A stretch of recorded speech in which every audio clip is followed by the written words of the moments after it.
Hello everyone guys. तो आज इस वीडियो में मैं ले आया हूँ most important MCQs for physics exam 2025 जो है आसाम बोर्ड का। जो फिजिक्स एग्जाम होने जा रहा है क्लास 11th का, उसके लिए सबसे इम्पोर्टेंट जो एमसीक्यूज है वो मैं इस वीडियो में ले आया हूँ। तो पहले हम देखेंगे। फर्स्ट क्वेश्चन है हमारा, which of the following subject is not included in classical physics. One second. तो ऑप्शंस है हमारे यहाँ पर kinematics, statics, dynamics and electronics. So answer होगा electronics. Question number 2, the principle of conservation of energy states that energy can be created, energy can be destroyed, energy is always constant, or energy cannot be created nor or destroyed. So answer is energy cannot be created or destroyed. Question number 3, the dimensional formula of stress.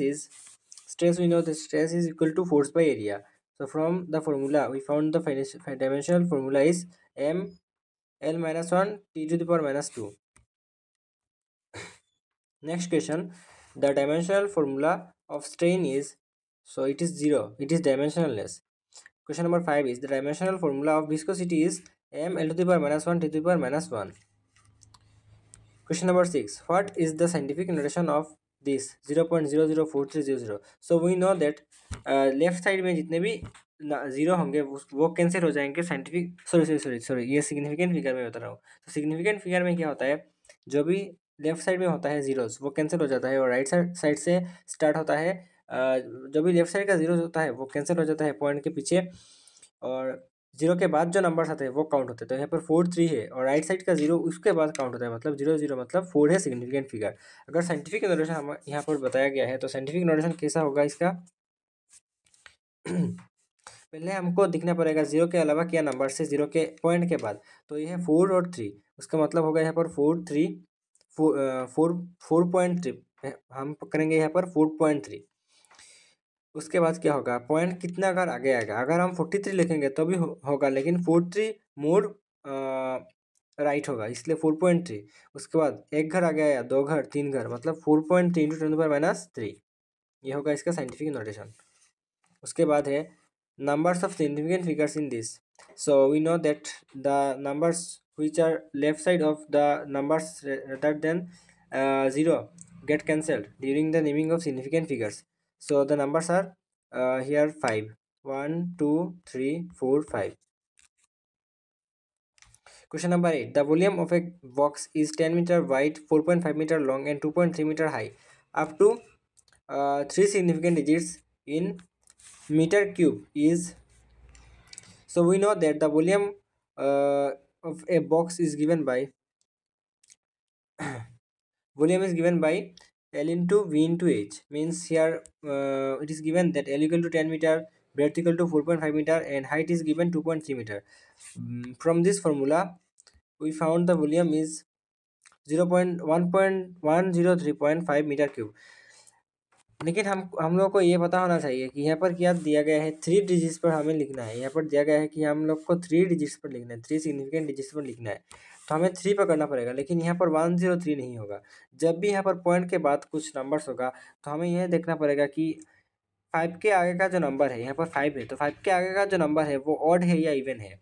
तो अगर 5 का आगे odd है तो odd होने से क्या होता है, अगर यहाँ पर ऑड है, यहाँ पर 103 मतलब 3 जो है 3 ऑड है, इसलिए 3 के साथ 1 हमें ऐड करना पड़ेगा। अगर यहाँ पर इवन होता तो हमें ऐड करना नहीं पड़ता, तो ऑड है इसलिए हम ऐड करेंगे, आंसर होगा 104। उसके बाद the dimension of Planck's constant is, we know from Planck's formula that E equal to h nu. From this we found h equal to E by nu. So after putting their dimensional formulas respectively, we found h equal to m l square to the power minus 1. So this is Planck's constants dimensional analysis. Question number 8, consider a body moving with acceleration of 5 meter per second square. After t seconds its velocity is 10 meter per second. Find t. हमें t बताने के लिए बताने के लिए यहाँ पर बोला है। तो हमें ये पता है कि acceleration is equal to velocity by time होता है। यहाँ पर वेलोसिटी दिया गया है और एक्सीलरेशन दिया गया है, तो हम टाइम आराम से निकाल सकते हैं। तो यहाँ पर जब हम यहाँ पर वैल्यूज पुट करेंगे तो हमें टाइम मिलेगा 2 सेकेंड्स। उसके बाद question number 9, the study of motion without consideration of its cause is studied in option से statics, kinematics, dynamics and mechanics. तो आंसर होगा काइनेमेटिक्स।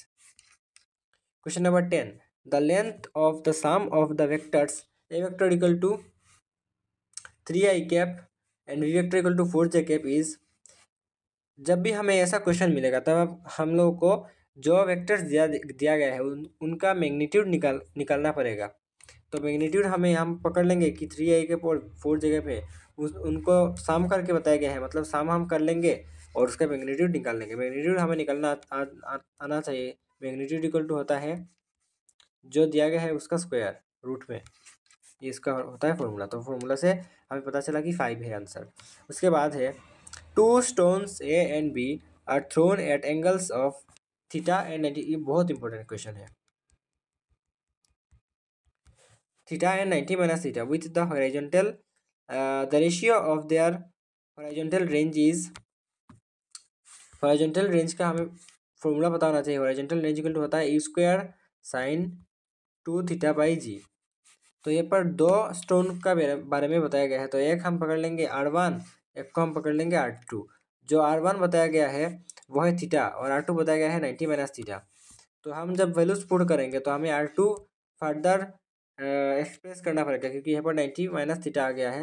इसलिए हम क्या करेंगे, इसको एक्सप्रेस कर लिया कि 180 माइनस 2 थीटा होगा, लेकिन हम इससे ज़्यादा कॉम्प्लिकेटेड हो जाएगा, इसलिए हम इसको तोड़ देंगे। यहाँ पर क्या होगा, साइन 2 थीटा का फॉर्मूला हमें पता है कि sine 2 theta is equal to होता है 2 साइन थीटा कोस थीटा।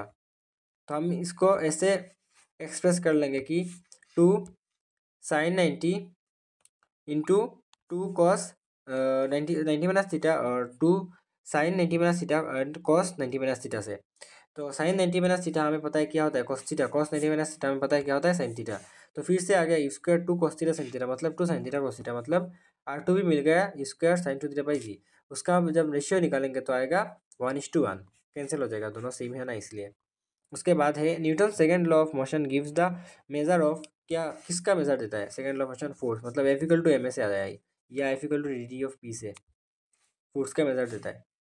उसके बाद है if the velocity of a body becomes double its K will become, K का फॉर्मूला क्या है, K equal to half M B square. तो वेलोसिटी को हम 2v पुट कर लेंगे, 2v को स्क्वायर जब करेंगे तो क्या होगा 4v हो जाएगा, 4 आगे आएगा 4 हाफ एम बी स्क्वायर होगा, मतलब 4 टाइम्स इंक्रीज हो जाएगा। आप यहाँ पर एक्सप्रेशन देख सकते हो। आप लोगों के पास ज़्यादा टाइम नहीं है इसलिए आप मतलब बहुत ही जल्दी में इसलिए वीडियो कर रहा हूँ। क्वेश्चन नंबर 14 है during an inelastic collision between two bodies which of the following quantities always remains conserved. Total K और टोटल मैकेनिकल एनर्जी और total linear momentum, total each और स्पीड ऑफ ईच बॉडी, उसका answer होगा total linear momentum. Question number 15, torque acting on a body is the rotational analog of, क्या है यहाँ पर मास दिया गया है, फोर्स दिया गया है, के दिया गया है और वेलोसिटी दिया गया है, तो इसका रियल आंसर होगा फोर्स। उसके बाद है the torque of a force, the torque of a body होना चाहिए, यहाँ पर कुछ पार्टिकल होना चाहिए या समथिंग। F इक्वल टू ये दिया गया है -3i के प्लस जे के plus 5 K cap acting at the point R equal to 7i cap plus 3j cap plus K cap. तो टॉर्क का हमें फॉर्मूला पता है, रोटेशनल मोशन में है कि R vector cross F vector होता है। क्रॉस प्रोडक्ट आपको पता होना चाहिए क्रॉस प्रोडक्ट क्या होता है। उसके बाद हम क्रॉस प्रोडक्ट कर लेंगे, उसका वैल्यू पुट कर लेंगे। वैल्यू पुट करने का आप लोगों को पता होना चाहिए कि डॉट प्रोडक्ट में हम डॉट प्रोडक्ट करके निकाल लेते हैं। यहाँ पर 7 × 3, 3 × 1 ऐसा करके हम निकाल लेते हैं, लेकिन क्रॉस प्रोडक्ट पर क्या होता है, क्रॉस प्रोडक्ट पर डिटर्मिनेंट यूज़ करना पड़ता है। डिटर्मिनेंट में क्या होता है, यहाँ पर प्लस होता है, यहाँ पर माइनस, यहाँ पर प्लस, यहाँ पर माइनस, यहाँ पर प्लस, ये आपको पता होना चाहिए।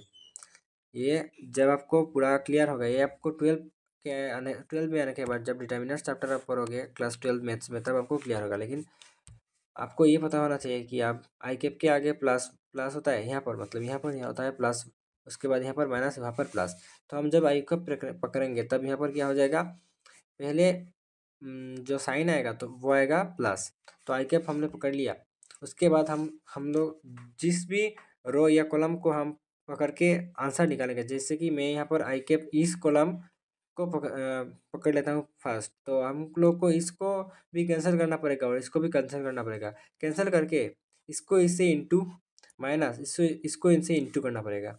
तो हमने क्या कर लिया, आई कैप को पकड़ लिया। आई कैप का आगे साइन है पॉजिटिव, पॉजिटिव हमें पकड़ लेना है क्योंकि आई कैप के आगे यहाँ पर पॉजिटिव होगा, जे कैप के आगे नेगेटिव और के कैप के आगे पॉजिटिव होगा। तो यहाँ पर हमें क्या मिलेगा, जब हम इसको कैंसिल कर देंगे, एक सेकेंड, इसको कैंसिल तो बचेगा ये 3 × 5 - 4 × 1, 1 सेकेंड, 3 × 5 आएगा 15, 4 × 1 आएगा 4, यहाँ पर 4 होना चाहिए, 4, 15 - 4 होगा 11। उसके बाद हम जेकेप को पकड़ेंगे। जेकेप का जब पकड़ेंगे तब हमको ये वाला कैंसिल करना पड़ेगा, ये वाला कैंसिल करना पड़ेगा। मतलब हम क्या कर रहे हैं, यहाँ पर ये वाला जो रो है, इस रो को पकड़ के, फर्स्ट रो को पकड़ के हम डिटर्मिनेंट निकाल रहेंगे। मतलब जब हम यहाँ पर फर्स्ट रो हमने पकड़ लिया तो फर्स्ट रो को हम जब भी किसी को, जैसे ये फर्स्ट कॉलम हमने पहले पकड़ा था फर्स्ट रो के साथ, उसके बाद क्या करना पड़ेगा, फर्स्ट रो को कैंसिल करके हमको सेकंड कॉलम में आना पड़ेगा with first row. Second column में हम लोग ने आ लिया और उसके बाद क्या कर लिया, फर्स्ट रो को हमने कैंसिल कर लिया। सेम जब आप थर्ड कॉलम पे आओगे तब आपको फिर से क्या करना पड़ेगा, फर्स्ट कॉलम को फर्स्ट रो को पकड़ना पड़ेगा क्योंकि आप क्या कर रहे हो, वैल्यू एलोंग R1 निकाल रहे हो, इसलिए रो 1 के तरफ आप वैल्यू निकाल रहे हो। इसलिए आपको क्या करना पड़ेगा, ये वाला जब भी आप किसी रो को पकड़ोगे तो ये वाला आपको कैंसिल करना पड़ेगा। तो फर्स्ट रो को, फर्स्ट कॉलम को हमने जब फर्स्ट रो को हम जब ने पकड़ा तो फर्स्ट कॉलम को हमने कैंसिल कर दिया, तो हमने इसका वैल्यू निकाला। फिर हमने क्या किया, फिर हमने फिर से फर्स्ट जेकब को पकड़ा यहाँ से। उसके बाद क्या किया, सेकेंड को इसको कैंसिल कर लिया, इसको इससे इंटू इसको इससे इंटू, बीच में निगेटिव, तो क्या होगा 7 × 5 मतलब 35 और 4 × 3 मतलब 12। तो अब इसमें फिर से यहाँ पर 1, I think there must be some error. तो यहाँ पर क्या हुआ कि मैंने यहाँ पर जब डिटर्मिनेंट में इसको पुट किया तब मैंने यहाँ पर के कैप का वैल्यू 4 लिख लिया, लेकिन के कैप का वैल्यू यहाँ पर 1 है, तो हम लोग को यहाँ पर 1 देना चाहिए। तो हम जब आई कैप जे कैप के कैप के अलॉन्ग डिटर्मिनेंट निकालेंगे तब हमको इसको कैंसिल करना पड़ेगा। हमें पता है यहाँ पर प्लस है, यहाँ पर माइनस है, यहाँ पर प्लस है। तो पहले हम फर्स्ट कॉलम को निकालेंगे। तो फर्स्ट कॉलम को निकालने का तरीका ये है कि 3 × 5 हो जाएगा, ये कॉलम कैंसिल, ये रो ये कॉलम कैंसिल, 3 × 5 होगा, इसका इन मल्टीप्लाई माइनस इसका मल्टीप्लाई, तो ये आएगा 15 - 1 माइनस, यहाँ पर आएगा माइनस, जेकब के आगे माइनस होता है, यहाँ पर जेकब के आगे माइनस, जेकब को आप जब पकड़ेंगे तब हमको ऐसा करना पड़ेगा। ये वाला हो गया और जेकब वाला कॉलम हो गया, 7 × 5 माइनस माइनस 4 इंटू यहाँ पर 1 होगा, 1 1, तो क्या होगा 35 प्लस 3 होगा, जैसे कि 7 × 5 हो गया 35 और माइनस माइनस 1 क्या हो गया +3, माइनस माइनस 3 हो गया +3। सेम केकेप को भी आप ऐसे निकाल सकते हो। केकेप को आप जब कैंसिल करोगे ये तो ये होगा 7 × और माइनस माइनस 3 × 3 मतलब +9। तो इसका आंसर आएगा 14 i cap minus 38 j cap plus 16 k cap. उसके बाद है question number 17, as we move from the equator of to the poles the value of g क्या होता है, इंक्रीज होता है। उसके बाद है the weight of a body at the centre of the earth is W = mg, से हमको मिलेगा at the centre of the earth G = 0 होता है, इसलिए वेट हो जाएगा 0। जी हम यहाँ पर जब 0 पुट करेंगे तो मल्टीप्लाई होकर 0 हो जाएगा। According to Kepler's law which of the following is correct, T varies r⁴ 2/3 और T वेरिजेस r³ और T वेरिजेस r⁴ 3/2 और T वेरिजेस r²। तो हमें इस रिलेशन से मिलता है कि T वेरिजेस r⁴ 3/2 ये वाला करेक्ट ऑप्शन है। The gravity is measured in क्या होता है, न्यूटन। यंग्स मॉडुलस है परफेक्टली प्लास्टिक बॉडीज क्या होता है, 0। Energy in stressed wire is half into stress into strain. 23, according to Hooke's law of elasticity, if stress is increased, the ratio of stress to strain क्या होता है remains constant. Question number 24, the force of viscosity is a electromagnetic force. Question number 25, ball pen works on the principle of क्या होता है capillarity. Capillarity आप लोग को देखना चाहिए, फ्लूइड मैकेनिक्स पे है. 26, the first law of thermodynamics is a consequence of the conservation of क्या होता है energy. 27, adiabatic process occurs at constant heat. The difference between C P minus C V, C P and C P is difference होता है negative, तो C P minus C P हमें पता है क्या होता है R. 29, an indicator diagram is the graph between pressure and volume. Avogadro's number is a molecule is 1 mole in of 1 mole of a gas. Avogadro's number 0.06.023 into the power 23. The numbers of degrees of freedom for a diatomic molecule is, तो degree of freedom हमें मिलता है इस वाला formula से, जहाँ पर diatomic मतलब n इक्वल टू होगा 2 और k इक्वल टू होगा 1. जो जब हम वैल्यूज पुट करेंगे तो आंसर आएगा 5. 32, a particle executes SHM given by y equal to 0.02 sin 100t. The amplitude and frequency are, तो हमें इस वाला रिलेशन पता है कि y equal to s sin ωt जब SHM में होता है तो ये होता है, आप लोग को शायद क्या है वो प्रिंसिपल ऑफ सुपरपोजिशन में मिल जाएगा ये वाला. तो एक y equal to s sin ωt हमें मिल गया. यहाँ से हम जब ये वाला इक्वेशन कंपेयर करेंगे तब हमको ये मिल जाएगा 0.02 और यहाँ पर ओमेगा है 100. तो ओमेगा से हमें पता है कि ओमेगा इक्वल टू क्या होता है 2πf या 2π1/t. तो 2πf आप जब यूज़ करेंगे तब एफ हमको मिल जाएगा एफ इक्वल टू ओमेगा/2π. ओमेगा/2π पे आप जब वैल्यूज पुट करोगे तो आपको आंसर मिलेगा 50/π.